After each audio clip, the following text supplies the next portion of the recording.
Hey everybody, this is Cody Knight 22 here. Welcome to episode number 2 of Cody Talks, the series in which I will be reviewing a new thing every single week, or maybe just talking about something else. And not every single week, but whenever I decide to make an episode, this just so happens to be a week after the prior one. So Cody Talks with every single week will be attracting a new audience, ideally. For those of you who are new here and wondering why I'm playing Minecraft versus recording something that's like a review or a discussion-based thing, whatever you want to call it, in Minecraft versus doing it on a podcast, my logic is actually very, very simple. Minecraft is the easier and higher quality way for me to record something. I do not have access to a very good webcam. So I figured visuals, they're not really important. And I will be doing nothing visually important in this series. So I figured why not at least give something visually and potentially expand upon this later on. But you don't have to watch the screen at all. So if you don't want to watch the screen, don't do it.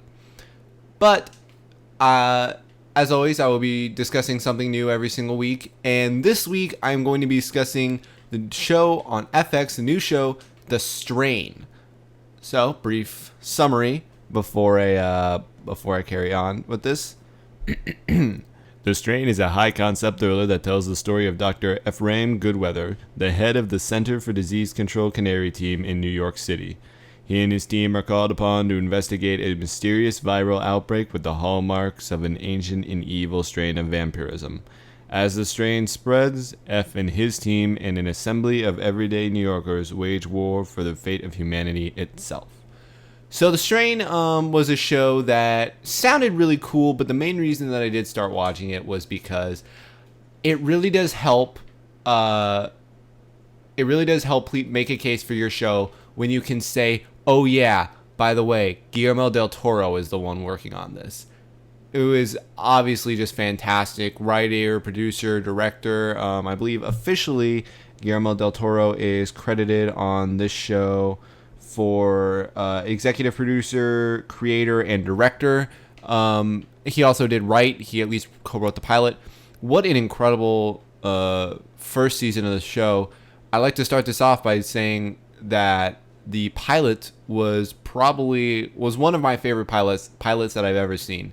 From watching just the trailers for The Strain, I also should say this before I carry on, there will be some spoilers, but I won't go too heavy into it. Like, I won't say like what happened in the finale and stuff, but there will be some things that are spoilers because that's the nature of the show. So Guillermo del Toro, did say that himself, himself and Chuck Hogan, who are co-creators, executive producers, and writers for the show, wrote the pilot script for it together, and the pilot was absolutely fantastic. Watching the trailers for the show, you didn't actually really get this great sense for what it would be. You assume that going into it, you'd be getting kind of a spin-off of a disaster, of a virus sort of a thing. And that's how they treated it at first. It was a virus. And then it treated it more like a zombie thing. And then as time went on, you kind of learned that the final stage of it is more vampirism than it is anything else. And that transition made the show unique, where it covered 3 bases versus 1 in terms of what the main cause of things were. And that transition was absolutely spectacular. I mean, you have Guillermo del Toro writing this. I don't know how much more you really need to say, okay, well, maybe this show is some good, because Guillermo del Toro, as I've said multiple times, is just so well known for the things that he does, is just so well known for being this incredible writer, director, and he did it again here, I think. So some specific things that I liked, I already mentioned that the pilot, I adored the pilot, but even like looking at it from beyond that, they did a great job of creating a panic atmosphere, of a panic disaster atmosphere in the midst of like these characters that did know what was going on. And it was a happy mix where you knew the people that knew exactly what was going on, and then you had everybody else kind of just just in complete and total shambles. And at first the opening thing, like everybody's dead on the plane, and then or like the plane lands in the airport, and everybody's dead inside of it. And they talked about the engine of the plane being cold, and it was really, really eerie. And then started off very much so, not even slow, I won't say slow, but it started off a lot very, very suspenseful, kind of like what's gonna happen next. And then given a little bit more time, Guillermo del Toro pursued on in his the writing team, I should say. The writing team kind of at the very end of the episode got rid of two characters who you actually, or at least I don't know if you did, but who I believed would be big pieces of the show. They got rid of them. They killed them off, and one of them was killed off in a way that ensured that he would not be coming back. They're basically with this disease, you saw people die and then come back. So that's part sounds very zombie-like, very much so other things. But it seemed at first it really did seem more like a virus than anything else. And so then you get rid of these two characters, and then moving forward, the show did a phenomenal job at keeping you on your toes, where you really did not know exactly what was going to happen next. The suspense that was able to be ignore that. The suspense, though, that was able to be displayed in the pilot was lost as the series went forward. But that was due to nothing else than the pilot just being such an incredible source for everything. They couldn't continue to do that if they wanted to advance the plot. So I don't really blame them. I think it was what had to be done. It made me a little bit sad because, as I will continue to wax poetic about this pilot, but it was really, really well done. And I think that the tools at their disposal were all executed beautifully. And so from there, after that, it kind of became this whole thing of trying to figure out who is telling the truth. The show itself has room to grow, I think, and I think that they had it. But what they were able to do plot crafting wise was absolutely great.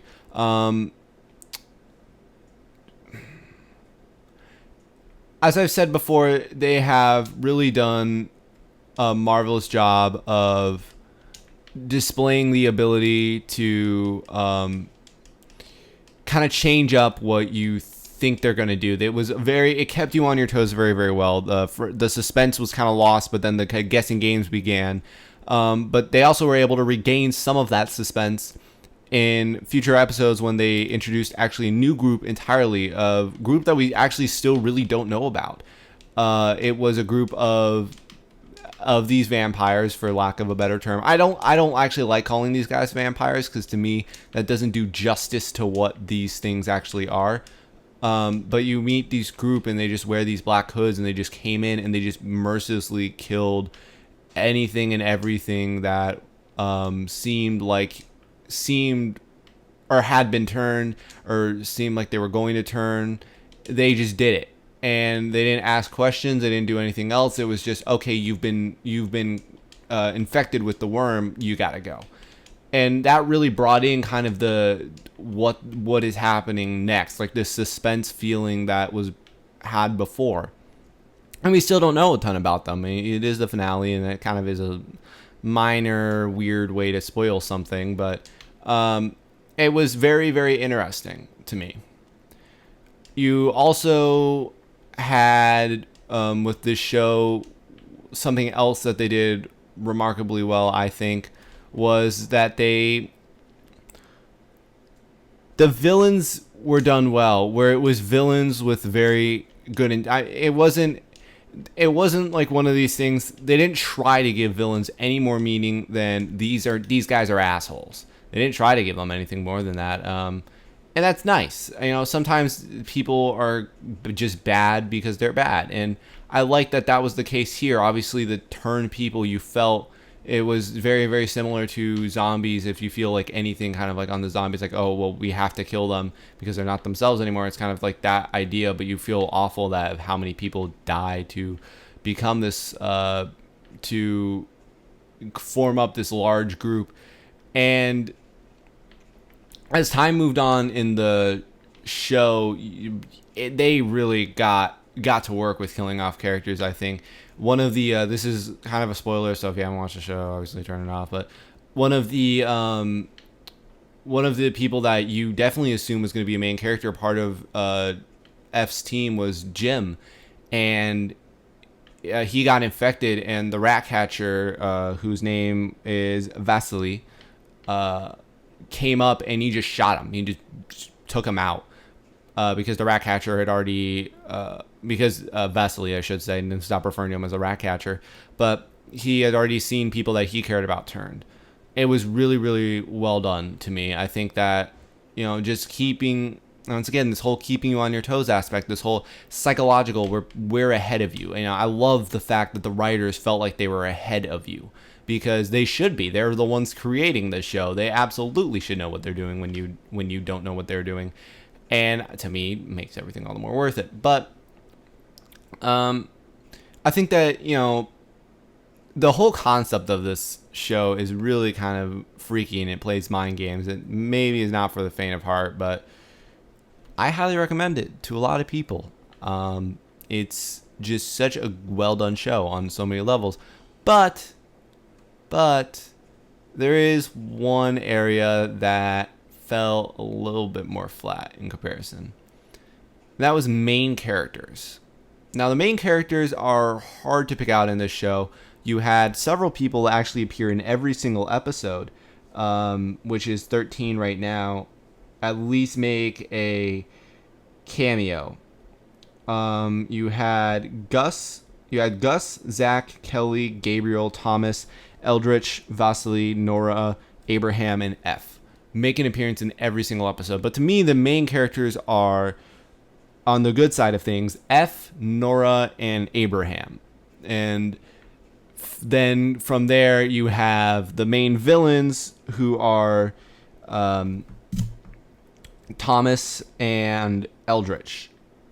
And you do actually have a neutral force in here as well with Gus, who I will get into shortly. But main characters, so the main villains were fantastic. Like I said, I love the main villains, Eldritch, and they're just so good.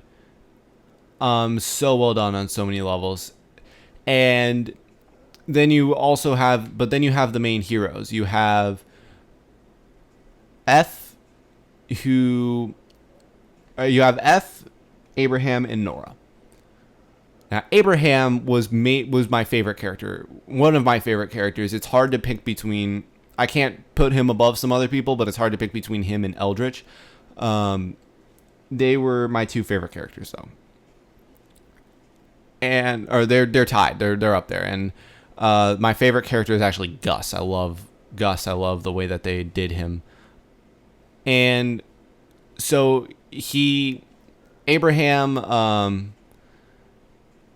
But from there, you're left with two people. And really, at the start of the season, it was three. And that's Jim was at the start of the season and, of course, got killed off. F and Nora. When I saw Nora, after one episode, I didn't really want to make any judgments because the first episode was so good. But then after the second episode, I pointed to her and said, awkward love interest. And she became an awkward love interest later on the show. Jim really was a one-trick pony. And I mean, it's as terrible as it sounds. I like the fact that he got killed off, because I think he was somebody that really I think had to be removed from the group for the overall strength of the group, but also for the overall strength of the show. He didn't fit in the way that some of the other people did. And then you have F, who really made it by on I'm a jackass who happens to love his kid and his ex-wife very much, and I say make it by because that's the absolute beam. It was, for how strong the cast of characters were around them, those three characters were so weak. They were such weak characters. And Jim got killed off, so it doesn't even matter anymore. He can be as weak of a character as he wants to be. Now he's done. Denzo's dead. F and Nora though were left, and F still had the same thing. He was a jackass for most of it, and he got better at the very end. Spoiler alert. He got better at the very end of this season of The Strain. That was it. He did not improve beforehand. He was only better as soon as the show ended. In that final episode, you finally got to see that growth that we'd been waiting on. And Nora, we still haven't really gotten that from her. There was this major scene, and I think that some people could argue that it really did change her character, but it didn't, because everything fell back to normal. And when given the chance to show that her character had changed, there was no difference in her. And I hesitate to say what it is, because this is very, very close to the finale as the time period that we're talking about. So I do very much so hesitate to say exactly what I am talking about. But anybody that has watched the show, for anybody that has watched and completed the show, the finale episode, one of the a big scene that occurred before some of the final scenes, she was given a chance at redemption, or at revenge, I should say. So she's been left is this very weak and very not well done character in a cast of characters that is incredibly strong. As I've said, Gus is one of my favorite characters. You gave him, it was basically, he was a little bit stereotypical, I guess, but they needed him to be that way to fit that role. He was basically working for Eldritch, because he needed to keep his mother's visa. He needed to keep his mother from being deported. And he was Hispanic, but they needed him to be that way. They needed him to be a little bit stereotypical of this character, because that's just kind of what they had. But then after that, you had as time went on, this is also spoiler-ish, but they killed off his best friend, and then they showed that his brother and his mother had also been killed off, and that both of them had succumbed to the virus. And it was just the moment where you realize that, oh my God, they took everything from this character. The whole reason he was doing kind of shitty things, the whole reason he was doing shitty things, and now these shitty things, like he was the reason that the coffin which held the master, air quotes, around him, who was basically the head vampire, but the coffin that held the master, that was just, he was the one that took it from the airport. And so he basically let all of these things out into the world, like these just horrible, horrible creatures. And the whole time, the only real justification that he had towards that was, he's doing this for his brother. Yeah, of course, he also did not actually know what it was that he was doing. But, it was kind of like, for him, he was doing it for his mother. He was doing it for his brother. He was doing it to keep his family safe. And then they just took all of that away from him. And it created, really, he just kind of got this attitude of, fuck everybody. I'm going to do what I want to do. Now, I'm going to do what I have to do to survive. And I don't care what you think of me anymore, because I don't have a reason to care. And it made him one of the strongest, in my opinion, the strongest character in the show. I think that he was one of the best characters, is the best character in the show. And they've given him a role that really fits this whole, that really does fit his personality now. And I think it's excellent. They gave him a role in the finale, so I won't say what it is.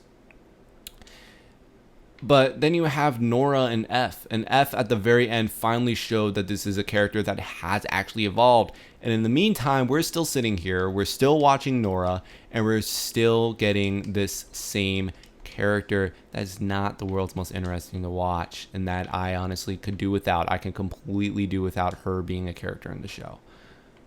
Why?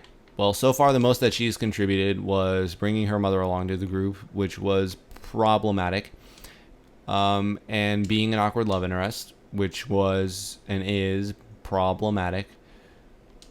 Beyond that, she didn't really do much else. She hasn't done anything for the show. She just hasn't. And this is really, really strange because this is Guillermo del Toro. I know that he's not the only writer. It is Guillermo del Toro and along with Chuck Hogan, and I'm sure that they have a whole crew of writers. But are you telling me that Guillermo del Toro oversaw this writing project and let this weaker character slip through? It's, to a certain extent, I should say, I'm going to phrase it this way. It's blame-wise, it's inexcusable. We cannot I'm not going to make an excuse for Guillermo del Toro, and I don't think anybody should. But at the same time, these people do make mistakes. And he made one.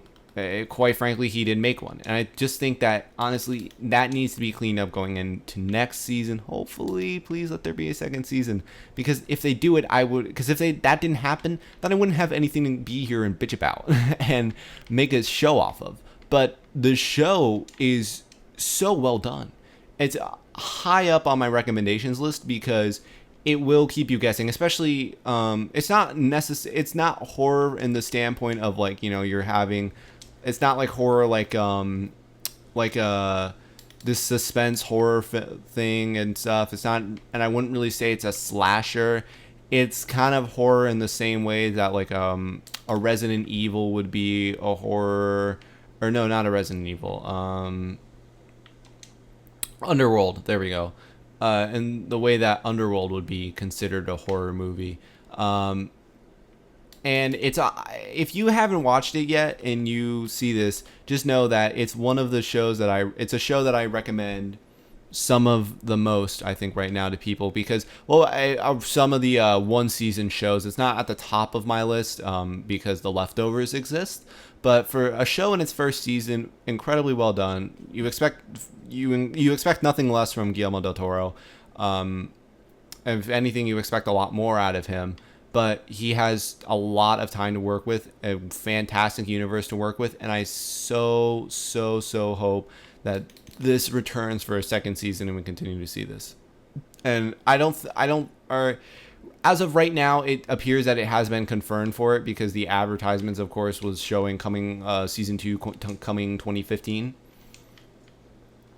And I hope it does because I want to see it there. And when it does come, you've got one viewer at the bare minimum. So hey, I should be enough to get this thing going. But with that is going... Oh, of course, and at the end of every single episode, this is once again for people that are new, I will grade something out of 10, and I will grade a show or anything out of 10 in terms of how good I think it was. And I put this, I'd say, a solid, 9.5. Have to deduct points for the character overall because it did distract from the show, especially earlier on when the rest of the characters were not being utilized quite as much as they could have been. But oh well, I think that overall it didn't hurt the show so badly it made it unwatchable. It definitely hurt the show, but it wasn't like, oh my god, what are they doing? Like, this is such an atrocity. But 9.5, highly would recommend it. And that's going to conclude this week's, this particular episode, I should say, of Cody Talks. I have the next theme picked out, and it will be coming before anything else can. So, tune in the next time, in which I will be discussing something very, very different. I will be discussing the Smite Pro League, and that will not be a review-based thing, obviously. But I will be discussing something different. It will be a new side of Cody Talks, and I hope to see all of you then. If not, tune in future episodes where you can see it. Also, by the time that this video is up, there may or may not be the first episode of Cody Interviews, which will be the sister show of this up, in which my first episode, I will be interviewing Corey Campion of Don't Watch Me Play, which is a YouTube channel that has over 1,000 subscribers right now. Very, very popular, very, very fast growing, 1,000 subs in a year. So with that, I'll see all of you the next time Bye.